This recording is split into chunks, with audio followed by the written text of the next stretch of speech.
Okay, now we're going to look at the Austrian M1867 Werndl Rifle. This rifle was adopted by the Austrians over the Remington rolling block, which was kind of the predominant single-shot rifle of the late 1860s, early 1870s. A lot of militaries adopted the Remington rolling block.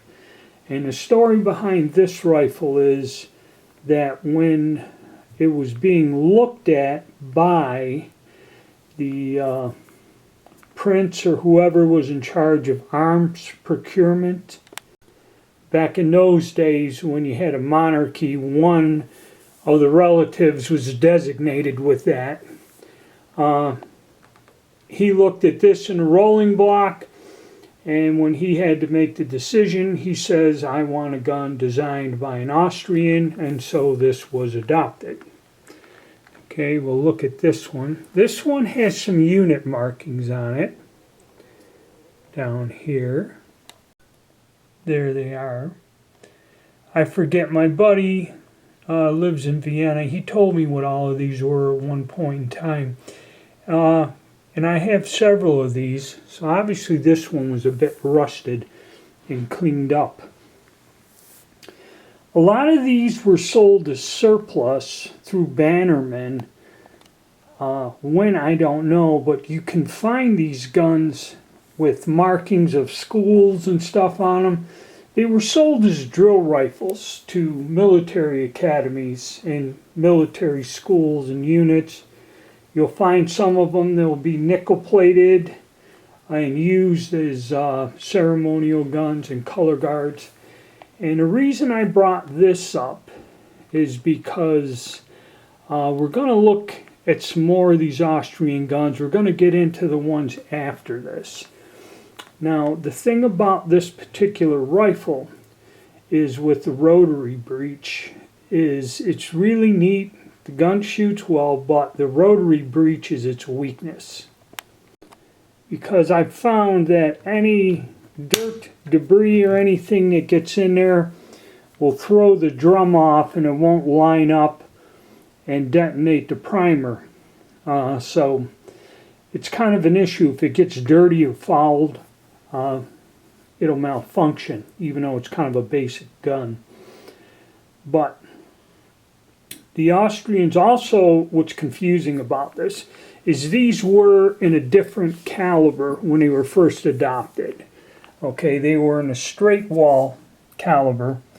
Then later on the Austrians, which a lot of these guns are pretty simple, reamed out the chamber for the 11.15 by 60 millimeter cartridge, which is a bottleneck cartridge. They had an earlier cartridge which was straight walled.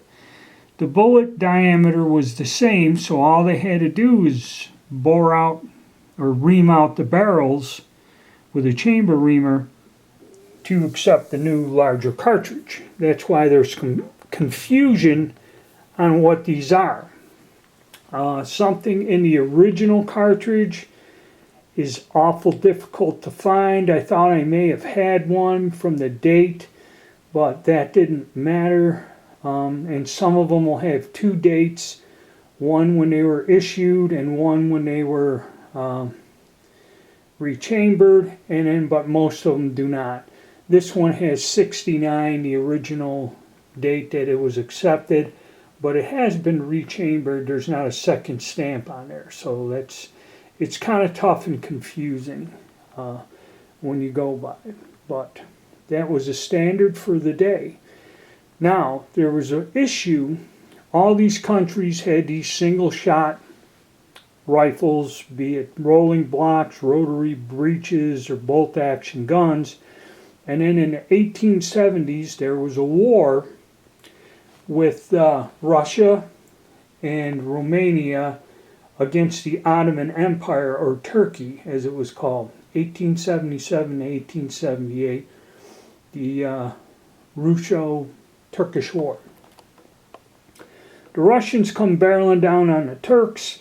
The Turks dug in to block them, and the Ottomans, Turks, whatever you want to call them, were outnumbered something like 8-1, but they held off the Russians, and the combined Russian and Romanian army, and everybody was somewhat armed with single-shot black powder rifles, except the Turks, when they made their stand, had a shipment of Winchester 73 lever-action guns and Krupp open breech or breech-loading cannons, and though vastly outnumbered, held off the Russians for a few weeks in a famous battle and inflicted a very heavy casualty rate on the Russian army.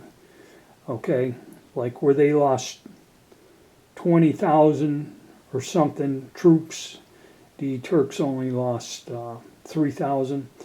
So the fact that this was observed sent every country scrambling for a magazine repeating rifle. Single shotguns became instantly obsolete, and everybody was either modifying, looking for, or replacing their old single shot guns with a repeater of some sort. And that will bring us to our next gun in the collection.